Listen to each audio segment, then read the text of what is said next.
Біз сіздермен цифрландырылған әлемде өмір сүріп жатырмыз. Яғни, әр секундтардың ішінде үлкен көлемде мәліметтер пайда болатын және өңделінілетін әлемде. Тіпті бұған арнап бірнеше жылдар алдын арнайы ұғым ойлап табылды. Яғни Big Data. Ағылшын тілінен аударатын болсақ, үлкен деректер. Деректер шынымен де өте көлемді. Сіздерге қарапайым ғана әрқайсымыз күнде қолданылып жатқан ВК, Facebook, Одноклассник, Instagram сияқты әлеуметтік желілерді мысал ретінде айтсақ болады. Біз мұнда күнделікті немесе жиі суреттер мен мәліметтер, немесе хаттар енгізіп отырамыз. Енді мұны физикалық түрде серверлерде қаншалықты көп орын алып жатқанын өзіңіз елестетіп қараңыз.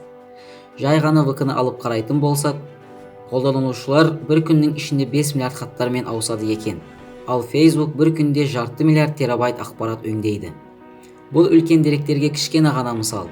Біз бұдан әрі үлкен деректерге қаншалықты әсер көрсетеміз, және үлкен деректер бізге қаншалықты өзгерістер алып келеді.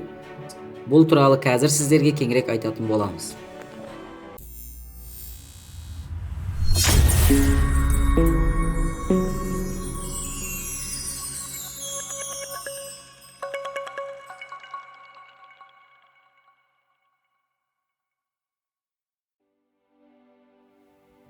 Бүгінгі таңда ақпараттық технологиялар бағытында белсенді дамып келе жатқан жаңа бағыт Big Data, яғни үлкен деректер. Соңғы жылдары үлкен деректер жұрт мойындаған экономикалық және технологиялық дамудың белгісі болып саналады. Үлкен деректер технологиясы ұғымы ақпараттық технологиялар саласына жақында ғана енді.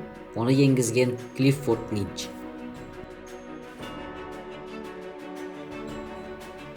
Үлкен деректер ақпараттық технологияларда деректердің серпінді дамуын, өнімді өңдеудің технологиялар мен әдістер тобы. Ақпараттық технологияларда үлкен деректер адамдардың қабылдамалы үздіксіз өсу жағдайында тиімді. Көптеген тораптарды есептеу желісінде үйлестірмелі нәтиже алу үшін үлкен және едәуір алуан құрылымды және құрылымсыз деректерді құралдар мен әдістер өңдеудің тәсілдер топтамасы.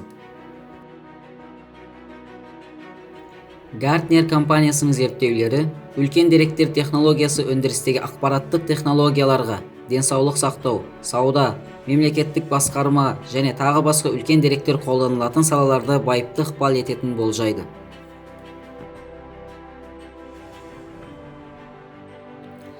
Қазақстанда 2030 жылға дейін өндірістік және мемлекеттік үдерістер үлкен деректер технология зерттеулері құрылымсыз деректермен қатар басымды бағыт ретінде мойындаған.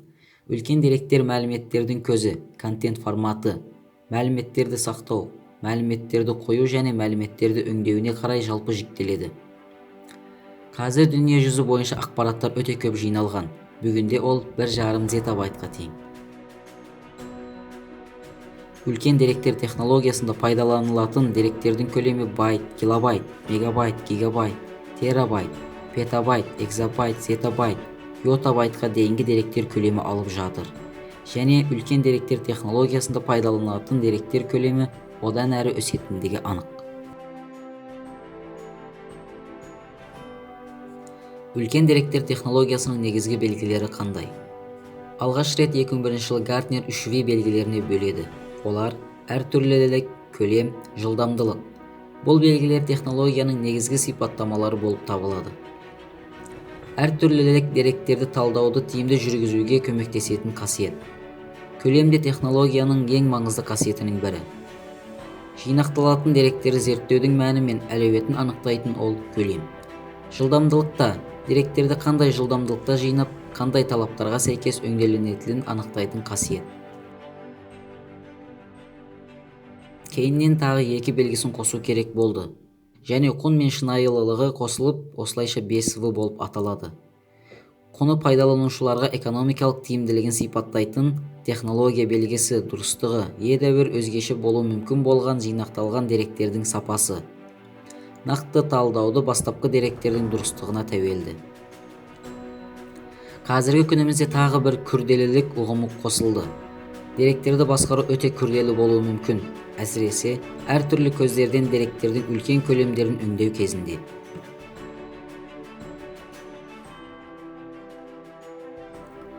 Қазақстан Республикасының электронды басқару сайтының мәліметі бойынша, Қазақстанда үлкен деректер технологиясының практикалық қолданылуын үйрену мақсатында ұлттық ақпараттық технологиялар қорында үлкен деректер зертханасы пайда болды.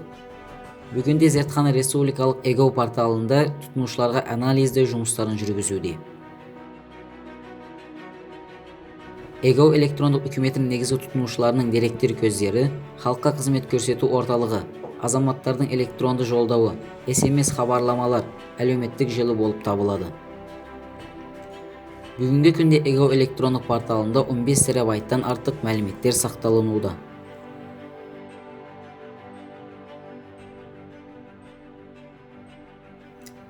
Үлкен деректер технологиясының өндірісте қолданылуы.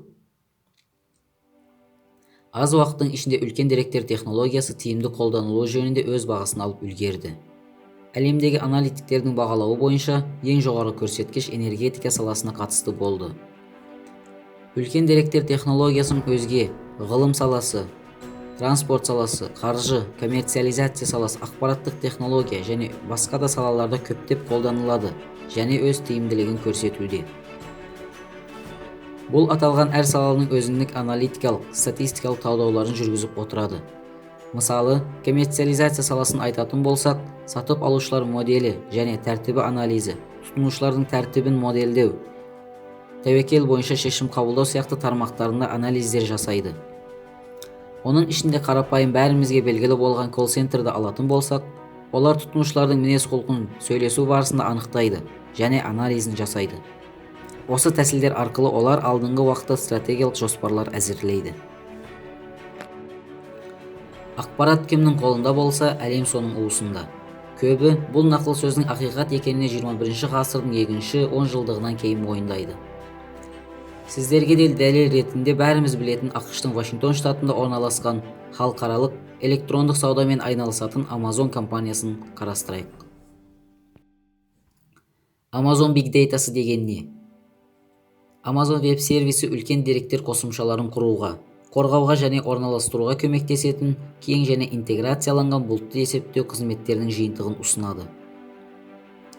Amazon веб-сервисі арқасында сізге техникалық қызмет көрсету және масштабтау үшін жабдық пен инфрақұрылым сатып алудың қажеті жоқ. Сондықтан, сіз бұған жұмсайтын ресурстарыңызды басқа жаңа бағыттарға пайдалана аласыз. Amazon үлкен деректерді қолдана ма? Amazon веб-сервисі арқылы 2006 жыл енгізілген Amazon бұлтты есептеу қызметі арқылы компаниялар масштабты үлкен деректер қосымшаларын құрып, оларды ақпараттық немесе инфрақұрылымды пайдаланбай-ақ қорғай алады. Және мұны Amazonның сатушылары сізді жасырын қадағалау үшін қолдана алады. Үлкен деректер деген не? Және неге үлкен деректер? Үлкен деректер бұл құрылымды және құрылымданбаған күнделікті бизнесті толтыратын көптеген деректерді сипаттайтын термин. Үлкен деректерді бизнесте болашаққа стратегиялық жоспарлар құруға пайдаланады. Amazon Big Data аналитикасын қалай пайдаланады? Amazonның бағалау технологиясы бірлескен сүзгілеуге негізделген, яғни сіздің желідегі әрекетіңізді бақылап, сіздің қажеттіліктеріңізді анықтай алады. Содан кейін сізге ұқсас профилі бар адамды сатып алған өнімдерін ұсынады. Сайтты пайдаланған кезде Amazon әр клиенті туралы мәліметтер жинап отырады. Amazon сіздің ойыңызды оқи ала ма? Amazon сіздің ойыңызды оқи алады. Amazon компаниясы проактивті жеткізу деп аталатын патентке ие. Бұл оларға тауар сатып алушыларға басқа жерден сатып алуынан бұрын жеткізуге мүмкіндік береді. Әрине, олар сіздің ойыңызды дәл оқи алмайды. Әйтсе де, олар сіздің желіде шолу жасаған мәліметтеріңізді оқи алады. Amazon сіздің деректеріңізді сатады ма? Мысалы, егер олар Amazon арқылы өнім сатса және тұтынушылар Amazon.com сайты арқылы төлесе, олар Amazon компаниясының тұтынушылары болады. Ал Amazon өзіне керекті деректерін жинау, сақтау және оларды сату үшін пайдалана алады.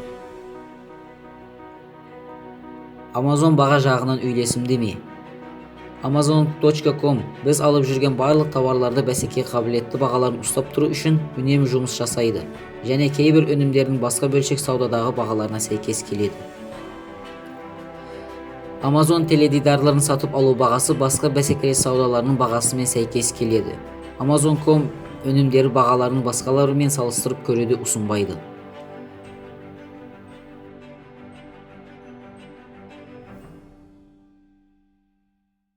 Amazon.com өзі алған ақпараттарды бөлісе ме? Amazon клиенттер туралы ақпараттар олардың бизнестерінің маңызды бір бөлігі болып табылады, және олар оны басқаларға сататын ойы жоқ. Олар өз функцияларын орындау үшін қажетті жеке ақпаратқа қол жеткізе алады, бірақ оны басқаларының мақсаты үшін пайдаланбайды. Достар, сіздермен үлкен деректер туралы жалпы мәліметтерге ие болдық. Бұл бейнемізде сіздер біраз пайдалы мәліметтерге ие болғаныңызға сенімдімін.